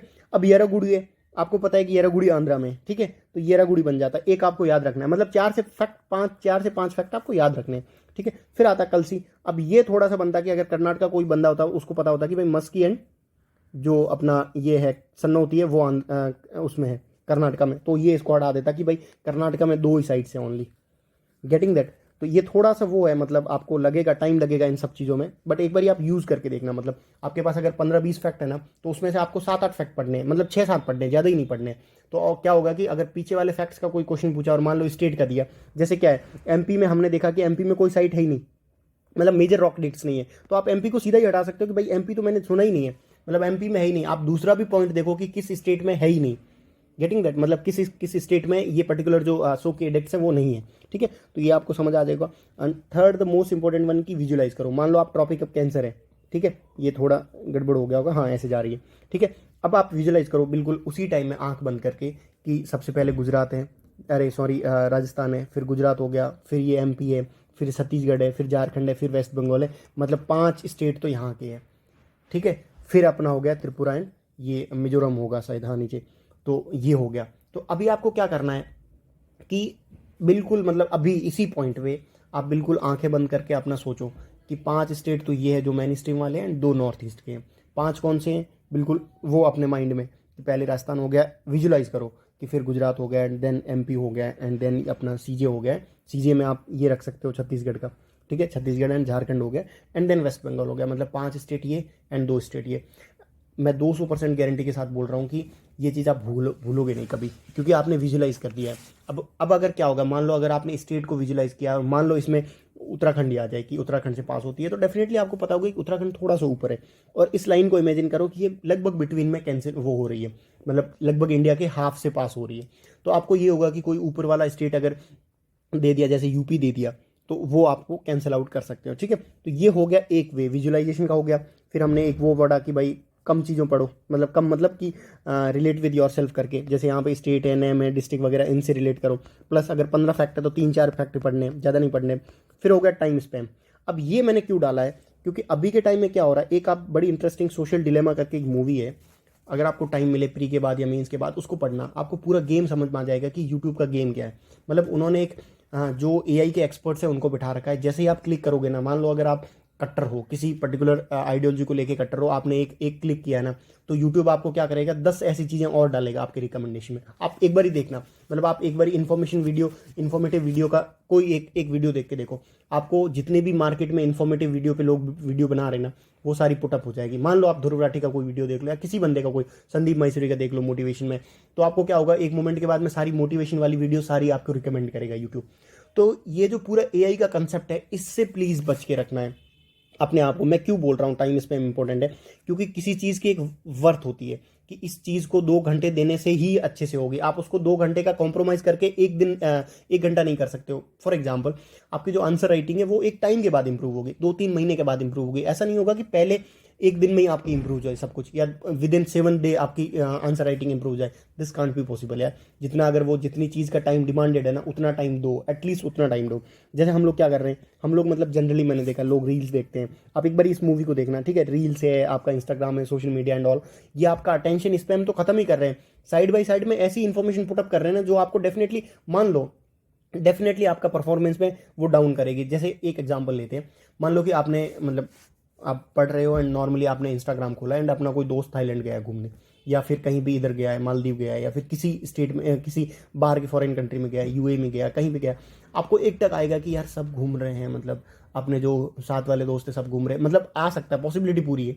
तो आपका क्या होगा, 1-2 घंटे आपके खराब हो जाएंगे। माइट भी आप उसके रिलेटेड देख लोगे कि वो क्या कर रहा है क्या नहीं कर रहा है, उसको मैसेज कर दोगे भाई कहाँ पे है या ये कहाँ पे, गेटिंग दैट। तो आपका आधा से 1 घंटा खराब हो गया उसी मोमेंट पे, मतलब उस पर्टिकुलर एक बंदे की एक्शन से, ठीक है। तो आप समझ रहे हो ना कि वो इन्फॉर्मेशन ने आपने 1 घंटा तो लिया ही लिया है, but back of the mind आपके माइंड में कचरा भी भरा है, जो चीज़ें आपके लिए इंपॉर्टेंट है ही नहीं अभी भाई। आप अगर निकल जाओगे, एग्जाम निकाल लोगे, कि सब चीज़ें आपके लिए वो हो जाएगी, मतलब बहुत कॉमन रह जाएगी, गेटिंग दैट। तो कोई बंदा और कुछ कर रहा है, मान लो आपका एग्जाम निकल गया, कोई थर्ड बंदा भी वो हो रहा होगा, यार ये तो इसने बंदे ने एग्जाम निकाल लिया, मतलब हम लोग अभी बैठे हैं। तो ये रिलेटिविटी वाले कंसेप्ट में रहना ही नहीं है। कोई कुछ और कर रहा है, करने दो, अपने को सोशल मीडिया नहीं खोलना है। खोलोगे तो देर आर चांसेस, मान लो अब आप जनरली अगर यूट्यूब पे इन्फॉर्मेटिव वीडियो देखते हो, या फिर जैसे आपका ये मतलब ये इनमें सब में क्राइम वगैरह इनमें इंटरेस्ट है, और आपने मान लो कि यूट्यूब ओपन किया और उसमें मिला है कि भाई किसी पर्टिकुलर गैंगस्टर का या किसी क्रिमिनल का वो हुआ, एनकाउंटर हुआ यूपी में यार, और आप यूपी से ही हो मान लो, तो आप क्या करोगे, उसको पूरे को सर्च करोगे, अरे ये तो योगी का इशू है, ये तो योगी गवर्नमेंट का वो है, या फिर ये तो एसटीएफ का वो रोल है, कुछ भी आप अपनी आइडियोलॉजी के बेसिस पे जो भी अपने हिसाब से आपको फ्रेम करना वैसा ही करोगे कि ये तो योगी सर, अगर आप योगी सरकार के अगेंस्ट हो तो आप क्या बोलोगे, ये तो योगी सरकार ही कर रही है, योगी कर रहे हैं, एसटीएफ कर रहे हैं, ह्यूमन राइट्स का इशू। अगर आप पक्ष में हो तो आप वही अपनी ओपिनियन बनाओगे। उससे क्या होगा, आप ब्रॉड मेटा मेमोरी को जाके देखो कि उससे क्या होगा, आपका घाटा हो रहा है भाई, सरकार का कोई घाटा नहीं हो रहा। सरकार एनकाउंटर करेगी, वो कर भी रही है, तो आपका क्या होगा कि 2 घंटे खराब हो जाएंगे, और आपको पता होगा ये कि मेरे 2 घंटे खराब हो रहे हैं। बट स्टिल आप देखोगे। तो क्या करना है, सोशल मीडिया को रेगुलेट करना है, उसको प्रोहिबिट नहीं करना है, फ़ोन बंद नहीं करना, आप रेगुलेट करो। रेगुलेट में आप नोटिफिकेशन ऑफ कर सकते हो, ऐप हटा सकते हो, मतलब इंस्टाग्राम का ऐप हटा दो आप। कभी अगर मूड हो जाए तो आप देख लो, मतलब अगर मूड हो जाए तो मतलब 7-8 दिनों में, तो आप क्रोम में जाके खोल सकते हो, ठीक है। व्हाट्सएप का जैसे मैं क्या करता हूँ कि टैब में व्हाट्सएप और टेलीग्राम खोल रखे हैं, तो टैब में जनरली दिन में 2-3 घंटे यूज़ करता हूँ, 4 घंटे यूज़ करता हूँ, तो जब उस टाइम यूज़ करता हूँ थोड़ा बहुत देख लेता हूँ कि हाँ भाई क्या नोटिफिकेशन क्या क्या आया हुआ है, किसी का कोई इंपॉर्टेंट मैसेज हो तो देख लो। फ़ोन में टेलीग्राम और व्हाट्सएप खोलो ही मत, क्योंकि तुम्हारी आदत पड़ जाएगी बार बार फ़ोन में देखने की, ठीक है। तो ये हो गया। हाँ, एक अटेंशन तुम्हारी कम हो रही है, लेवल ऑफ प्रोसेसिंग कम हो रही है। हम हर चीज़ों को नोट्स फॉर्मेट में चाहते हैं, हर चीज़ों को मतलब पूरा एक उसमें देखते हैं, क्या बोलते हैं जो अभी यूट्यूब पे आ रहे हैं मैराथन सेशन, ये मैराथन सेशन से प्लीज़ दूर रहो। मतलब कुछ नहीं कर रहे हैं, आपको इन्फॉर्मेशन दे रहे हैं, इन्फॉर्मेशन आपकी कहीं हेल्प नहीं करेगी, आपको अप्रोच हेल्प करेगी, इन्फॉर्मेशन के पीछे नहीं भागना। जैसे मैंने एक क्लिप डाली है कि यूट्यूब का जो मेरा चैनल है उसमें 4 मिनट और 26 सेकंड का एवरेज व्यू स्पैम है। सोचो मतलब इससे क्या डिराइव हो रहा है कि मतलब हर वीडियो को, और मेरा वीडियो थोड़ा जनरली लंबा हो जाता है, तो हर 1 घंटे के वीडियो को लोग मतलब 4 मिनट और 26 सेकंड देख रहे हैं, तो तभी तो 9,000 लोगों के वो 90 नंबर आ रहे हैं एवरेज। यही तो रीज़न है। वो सब कुछ एक बंदा ये वीडियो आज देखेगा, फिर जाके कल किसी ने और अपलोड कर लिया तो उसका देखेगा, नहीं तो फिर कल किसी और का देखेगा। तो क्या हो रहा है, एक यूपीएससी एस्पिरेंट या कोई भी एस्पिरेंट हो, वो हर जगह भाग रहा है, वो अपना स्ट्रेटजी बिल्टअप ही नहीं कर रहा है, वो दूसरों के एडवाइजेस के बेसिस पे काम कर रहा है। अगर किसी ने ये बोल दिया तो उसको फॉलो कर लेगा। भाई नहीं, तुम अपना फॉलो करो, तुम अपना डिसीजन मेकिंग लेके आओ, ठीक है। तो ये अटेंशन स्पैम देखो, तभी तो मार्क्स कम आ रहे हैं, तभी तो आपकी लेवल ऑफ प्रोसेसिंग नहीं हो रही। लेवल ऑफ प्रोसेसिंग नहीं होगी तो आपकी इन्फॉर्मेशन रिटेन ही कहाँ पे होगी। आप चाहते हो 3 घंटे का मटेरियल 1 घंटे में हो जाए, यही तो हो रहा है ना कि मैराथन सेशन में क्या आप पूरा एक मतलब सब्जेक्ट को आप 2-3 घंटे या 5-6 घंटे में डिवाइड कर रहे हो, वो कर रहे हो, कंप्लीट कर रहे हो। यार कैसे हो जाएगा, आप सोचो। मतलब एक बार ही हो भी गया, लेकिन आप इनपुट देखना, एक सेशन एक पर्टिकुलर चीज़ को आप 12 घंटे दो और एक पर्टिकुलर चीज़ को आप 6 घंटे दो, आपको डिफरेंस समझ आ जाएगा कि इस टाइम स्पेम का क्या इंपॉर्टेंस है। तो जब भी कोई चीज़ पढ़ रहे हो, जैसे आप अभी तक अगर वीडियो देख रहे हो ना, तो you should proud of you and even I am proud of you कि आप लोग मतलब इतने तक सस्टेन होकर इस पर्टिकुलर वीडियो की इतनी वो दे रहे हो, मतलब इंपॉर्टेंस दे रहे हो कि ये चीज़ क्या है एग्जैक्टली। तो आपको समझ आएगा तो आप डेफिनेटली उस पर काम करोगे, ठीक है। फिर हो रहा है एक स्मार्ट गोल सेटिंग।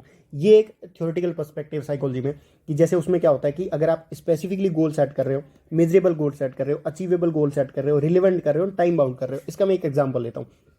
जैसे आपने क्या किया कि मान लो ये एक लोके और लाथम की एक पूरी वो मतलब है रिसर्च है, उसके बेसिस पे मैं बोल रहा हूँ कि मान लो आप लक्ष्मीकांत में मतलब आपने रात को डिसाइड किया कि मुझे सुबह लक्ष्मीकांत करनी है, पॉलिटी पढ़नी है, ठीक है। आप रात को लिखो, अपनी एक नोट डाउन में लिखो, नोट करके लिखो, स्मार्ट गोल बनाओ। स्मार्ट मतलब स्पेसिफिक गोल, एक इसका फोकस अगर शॉर्ट में बताना हो तो स्पेसिफिक गोल बनाओ कि मुझे लक्ष्मीकांत 130 से 140 पेज के बीच में पढ़नी। आप लिखो वहाँ पे, नोट इट डाउन कि मुझे यहाँ से यहाँ तक करनी है। ये साइंटिफिक रिसर्च बोल रहा है कि द मोर यू मतलब आप नोट डाउन करते ही आपके माइंड को इंडिकेशन जाएगा कि मेरे को ये पढ़ना है। सुबह आप देखना मतलब 130 से 140 पेज में मेरे को जुडिशरी करना है या मेरे को सुप्रीम कोर्ट करना है, जुडिशरी में भी ये एक सब गोल बनाओ कि जुडिशरी में सुप्रीम कोर्ट में क्या देखना, मुझे पावर्स देखनी है, मुझे आर्टिकल्स देखने हैं सारे, मुझे उनका जुडिक्शन देखना है, क्या क्या उनके जो भी मतलब बेसिक उनकी पावर्स है उन सबको देखना है। तो आपका क्या होगा कि माइंड रात से ही प्रिपेयर होने लग जाएगा कि मुझे सुबह उठ के लक्ष्मीकांत में से 130 से 140 पेज देखना है, उसमें जुडिशरी देखना है, उसमें सुप्रीम कोर्ट देखना। आप आज ये ट्राई कर लो, मतलब ये वे वीडियो जब भी मॉर्निंग में आएगा तो आप आज शाम को भी देख लेना, मतलब कल से स्टार्ट कर देना कि एक रिटर्न पेज पे लिखना कि मेरे को ये काम करना है और दूसरे दिन अपनी परफॉर्मेंस देखना। 100% ये परफॉर्मेंस आपकी इंप्रूव नहीं हो, क्योंकि इस पर बहुत सारी रिसर्च हुई है। मतलब इस थ्योरी को अभी तक वो नहीं हुआ है कि ये कुछ रिसर्च है जो आप देख सकते हो, मॉयलर एंड कलीग्स ने रिसर्च करी थी एंड इनका result was indicated that having high quality goals contributed to students better language acquisition. मतलब स्मार्ट गोल्स वाला जो फॉर्मूला है वो काम करता है। यहाँ पे इन्होंने रिसर्च करी है, यहाँ पे भी है कि can have a impact on the employees behaviour and performance in the work place, ठीक है। उसके बाद ये इनकी रिसर्च है ब्राउन एंड लॉथम की, यहाँ पे देख सकते हो लास्ट में their result indicated that employees with a specific and challenging goals. मतलब आपको स्पेसिफिक गोल सेट करना है कि मेरे को लक्ष्मीकांत में से ये पढ़ना है या मृणाल के वीडियो से ये पढ़ना है, या चैलेंजिंग गोल्स की ऐसे नहीं कि 10 पेज पढ़ के आ जाऊंगा, नहीं 100 पेज पढ़ने एटलीस्ट या 200 पेज पढ़ने। Reached higher performance level than those who set goals along with self instruction to do their best. आप क्या करते हो, मुझे लक्ष्मीकांत पढ़नी है और जाके मैं बिल्कुल फोड़ के आ जाऊंगा, पूरी लक्ष्मीकांत पढ़ के आऊँगा, तो डेफिनेटली है कि आप फंडामेंटल राइट्स तक पहुँच पाओगे। इसका कहने का यही मतलब है कि आप स्मार्ट गोल सेटअप करो, ठीक है, ये हो गया।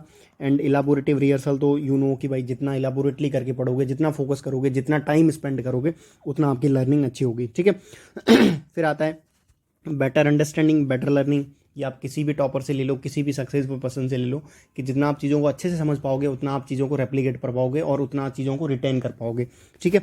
अब कुछ नॉन अकेडमिक फैक्टर्स है, I think these factors are also very important, क्योंकि जब से सोशल मीडिया का ज़माना आया है 16 से लेके जियो एंड ऑल, तो हमारा जो सोशल मीडिया का कंजप्शन है वो बहुत बढ़ गया है। मतलब हमारा जो कंज्यूमरिज्म है, not even perspective of tangible things, also intangible things, उसमें बहुत ज़्यादा बढ़ गया है। कंज्यूमरिज्म इतना बढ़ गया है, अब देखो हम लोग पूरा दिन, हम लोग मतलब जनरली मैं बोल रहा हूँ एक जनरल कैंडिडेट की, कि रील्स देखते हैं, शॉर्ट्स देखते हैं, सोशल मीडिया देखते हैं। मान लो कि अगर आपको किसी आइडियोलॉजी का आपका वो है, आइडियोलॉजी के साइड टिल्टेड है, और उस आइडियोलॉजी की कोई चीज़ देख ली, जैसे अभी रैशनर्स जो प्रोटेस्ट कर रहे हैं, या फिर योगी जी का कोई एनकाउंटर देख लिया उधर यूपी में, तो आप क्या होगे, जैसे आपने कोई पोस्ट देखी कि अतीक अहमद का एनकाउंटर हुआ या किसी का भी हुआ, एसटीएफ ने ये काम किया, तो आपका पूरे दिन में 2-3 घंटे उस पर चले जाएंगे कि ये क्या चल रहा है। कि अगर आप क्राइम तक देखते हो, कोई क्रिमिनल अगर पकड़ा गया है या फिर कुछ भी, मैं क्या बोल रहा हूँ कि आपका जो भी इंटरेस्ट है उससे रिलेटेड आपने कुछ भी अगर डे की हैपनिंग देख ली ना, तो आपके 1 से 2 घंटे जा सकते हैं, पूरी प्रोबेबिलिटी है। तो आप अपना सोशल मीडिया बिल्कुल स्विच ऑफ रखो, 1 घंटे शाम को रेगुलेट कर लिया कि भाई 10 से 11 मेरे को सोशल मीडिया देखना है, व्हाट्सएप और टेलीग्राम जितना भी है उस पर्टिकुलर मोमेंट में यूज़ करना, दैट्स इट, ठीक है। वो अपना आपका अपना है। ओपिनियंस ऑफ अदर्स, कुछ भी बोल रहे हैं लोग, किसी सेट 1 महीने में नहीं होगा। मैं एक बंदे का मैसेज देख रहा था कि सर, एक सी सेट के सर है, वो बोल रहे हैं कि सी सेट लास्ट के 1 महीने में नहीं होगा। यार किसने बोला है? आपका जो लर्निंग स्टाइल है वो डिफरेंट है, आपका लेवल ऑफ प्रोसेसिंग डिफरेंट है, आपका इंडिविजुअल डिफरेंसेस है, देर आर इंडिविजुअल डिफरेंसेस भाई। तुम के किस टाइप से चीज़ें प्रोसेसिंग करते हो, किस टाइप से चीज़ें रिटेन होती है तुम्हारे माइंड में, तुम्हारा ब्रेन का पैटर्न सेटअप हुआ है, तो वो एक बहुत डिफरेंट है हर लोगों का। उसको तुम एक जनरलाइज नहीं कर सकते, वो चीज़ को, वो जनरलाइज हो ही नहीं सकती चीज़, क्योंकि इसमें बहुत इश्यूज है। ये साइकोलॉजी में बहुत अच्छे से दिया हुआ है कि देर आर इंडिविजुअल डिफरेंसेस, ठीक है। परसेप्शन ऑफ अदर्स, इस पे ही आप बिलीव करते हो, वही सी सेट वाला एग्जाम्पल, तो इससे हटना है, फ़ोन को रेगुलेट करना है, और क्या कंज्यूम कर रहे हो आप। The most important thing is कि आप एक सोशल मीडिया करके एक मूवी है, उसको देखना, मैं अगेन रेफर करूँगा, उसमें आपको पता लगेगा कि how we are becoming the part of this particular social media, जो एक पूरा गैम्बल है उसका। आप जैसे ही एक वीडियो क्लिक करी, मान लो आपने कोई इन्फॉर्मेटिव ध्रुव राठी की वीडियो देख ली, तो आपको जितने भी इन्फॉर्मेटिव वीडियोस बना रहे हैं लोग मार्केट में, उन सब की वीडियोस आ जाएगी रिकमेंड में, ठीक है। फिर फ़ोन है, सबसे जो बड़ा इस टाइम का जो राक्षस है या फिर जो डेविल है, वो है फ़ोन। तुम्हारा नोटिफिकेशन आते हैं पूरे दिन, सोशल मीडिया वही है, इंस्टाग्राम, यूट्यूब, अपना ये व्हाट्सएप। मैं इवन सजेस्ट करूँगा अभी इस टाइम में कि आप इस वीडियो को भी अभी मतलब देख के, या इसको बिगनिंग में पॉज करके आप बिल्कुल यूट्यूब को हटा दो। जो इंपॉर्टेंट चीज़ है, अगर आपको रियली लग रहा है कि भाई जैसे मेरे भी वीडियो आप मत देखो, मतलब उसमें आप ये करो कि आपको क्या चाहिए। आपको अगर सी सेट का देखना है तो आप लिख लो सी सेट द प्रोफेसर यूपीएससी, या कुछ भी, मतलब किसी और का अगर सी सेट अच्छा हो तो उसका देख लो। टाइम वेस्ट मत करो यूट्यूब पे उस फालतू की चीज़ों में, ठीक है। फिर होता है कुछ जो नॉन अकेडमिक फैक्टर्स है, एंजाइटी है, स्ट्रेस है, ओवर थिंकिंग है, मेंटल हेल्थ है। अब anxiety and stress will be the part and partial of the exam. इतना बड़ा एग्जाम की तैयारी कर रहे हो, इतना आपने अगर रिस्क लिया है, इतने आप सीरियस हो, तो 100% है कि एंजाइटी और स्ट्रेस आएगा। अगर स्ट्रेस नहीं आ रहा तो आप सीरियस नहीं हो, अगर आप एंशियस नहीं हो तो आप सीरियस नहीं हो, ठीक है। और एंजाइटी एक लेवल पे अच्छी भी है, ठीक है, स्ट्रेस भी एक लेवल पे अच्छा है, तो आपको इस चीज़ को समझना है। और हमारा प्रॉब्लम क्या है ना, कि हम एक जनरली एक डिस्कोर्स चलता है साइकोलॉजी में कि हमारा जो एट्रीब्यूशन पैटर्न है वो बहुत अलग है, उसके बेसिस पे हमारे मेंटल हेल्थ इश्यूज होते हैं। एट्रीब्यूशन क्या है? मान लो अगर आपको एंजाइटी हो रही, तो आप एट्रीब्यूट क्या कर रहे हो कि मुझे क्यों एंजाइटी हो रही है, ये है वो है। मतलब आपका जो एट्रीब्यूशन पैटर्न है ना, मतलब एट्रीब्यूशन पैटर्न मतलब आप उसको क्या कॉज दे रहे हो। मान लो अगर आपका सी सेट नहीं हुआ किसी टाइम में, तो आप उसको क्या कॉज दे रहे हो, क्या दे रहे हो कि भाई क्यों नहीं हुआ, वो बहुत इंपॉर्टेंट है। वो आपका डिसाइड करेगा मेंटल हेल्थ पूरी। आपका मान लो किसी अटेम्प्ट में नहीं हुआ, या फिर आपका किसी दोस्त से रिजेक्शन हो गया, रिलेशनशिप आपकी अच्छी नहीं हुई, अगर आपने एट्रीब्यूशन अच्छा दे दिया ना, अच्छा मतलब आपने अगर रैशनल एट्रीब्यूशन किया है कि कुछ मेरी साइड से इशू थे या कुछ उसकी साइड से इशू थे, जो भी थे, तब आपका जो उसके बेसिस पे आपका मेंटल हेल्थ डिसाइड होगा। Getting that? तो आपको anxiety and stress is the part and parcel of the exam, इसको एक्सेप्ट करो। Over thinking is like ghost, मतलब मैंने यहाँ पे लिखा भी है कि घोस्ट है वो, मतलब भूत है एक तरीके से, आपको दिखता ही नहीं है। आपकी over thinking is just like a, मतलब वो होता है ना कि बिल्कुल मतलब भूत की तरह है, मतलब कुछ एग्जिस्टेंस नहीं है, ये रियल नहीं है, बस एक एग्जिस्ट कर रही है कि हाँ आपके माइंड में एग्जिस्ट कर रही है, गलत फहमी है। उस पर काम करना, उसको हटाना, उसको आप एक बारी थॉट प्रोसेस में काम करो कि ओवर थिंकिंग हो रही है, तो मान लो आपको एंजाइटी हो रही है कि भाई एग्जाम नहीं हुआ तो क्या हुआ।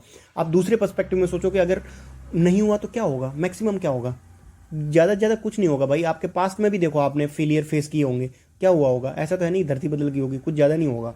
तो बिल्कुल उस पर इतना फोकस ही मत करो, इतना स्ट्रेस ही मत दो उस पर्टिकुलर थिंग पे, ठीक है। फिर कुछ चीज़ें हैं कि नहीं हुआ तो क्या हुआ, क्या होगा, या कुछ नहीं होगा, दुनिया यहीं रहेगी, आप भी यहीं रहोगे, घर वाले भी यहीं रहेंगे। वो एक दिन का थोड़ा वो होता है बंदे को, 1-2 दिन का थोड़ा फेलियर का डिसअपॉइंटमेंट होता है, होगा, उसके बाद back to the normal life आ जाएगी, सब कुछ बढ़िया होगा। और तुम फोकस करो कि मेरे को होना है, डेफिनेटली होना है, ये नहीं है कि नहीं होना, ठीक है। फिर एक होता है कि लोग क्या कहेंगे, यार लोग कहते रहेंगे, तुम जैसे मतलब किसी भी लाइफ में चले जाओ लोग कहेंगे। जैसे मेरे कजिन है, उनका पहले मतलब उनकी जॉब आई थिंक 27-8 में लगी थी, मतलब जब 28 ईयर्स के ओल्ड थे उस टाइम में। तो उनका क्या हुआ, तब तक उनको इतने लोगों ने ताने दे दिए कि इतना पैसे खर्च कर दिए, ये कर दिया, वो कर दिया, जनरली मिडिल क्लास में सब जगह होती है।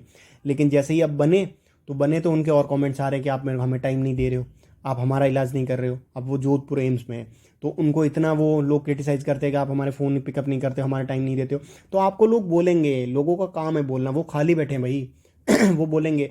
आज अगर आप एग्ज़ाम निकाल के चले गए ना, अभी आपको बहुत डांटेंगे, बहुत करेंगे, बहुत ताने मारेंगे कि ये नहीं किया, वो नहीं किया, ऐसे नहीं करता, आपका लड़का तो पक्का फेल होगा। जैसे ही आप बन गए ना, हाँ ये तो पक्का था, हमें पता था ये तो निकलेगा भाई, ठीक है। तो उनके वो ऐसे हैं, मतलब वो है स्विंग स्टेट में, पाकिस्तान की तरह, इंडिया की तरह फॉरेन पॉलिसी में, किधर भी किधर स्विच हो सकते हैं, गेटिंग दैट, इधर से उधर जा सकते हैं, उधर से इधर आ सकते हैं। इंडिया ऑल तो अभी नहीं हो रहा है अपने जयशंकर साहब और इनकी सब की वजह से, कि पहले हम लोग स्विंग स्टेट में काम करते थे, उनको पता ही नहीं था सामने वाले स्टेक होल्डर को कि हम किधर जाएंगे।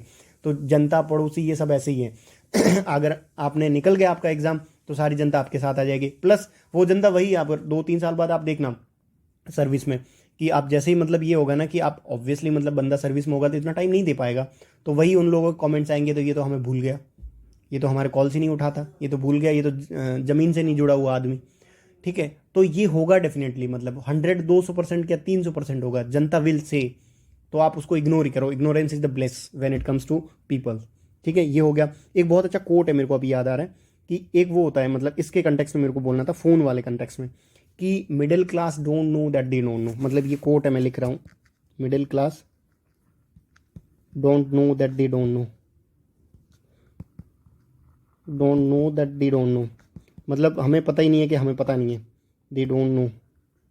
तो फ़ोन के साथ भी यही हो रहा है, मतलब उन्होंने एक एआई के बहुत हाई, मतलब लोग जो एआई के इंजीनियर्स होते हैं, जो बीटेक किए होते हैं इनमें, आर्टिफिशियल इंटेलिजेंसी में, और जो भी इन पूरे जो गेम है सोशल मीडिया वाले में, यूट्यूब, और इन्होंने उन पर्टिकुलर लोगों को हायर कर रखा है, उन लोगों से वो बिठा रखे हैं कि जैसे ही आपने एक आरएसएस का वीडियो देखा, आपको ऐसी की ऐसी वीडियो रिकमेंड हो जाएगी।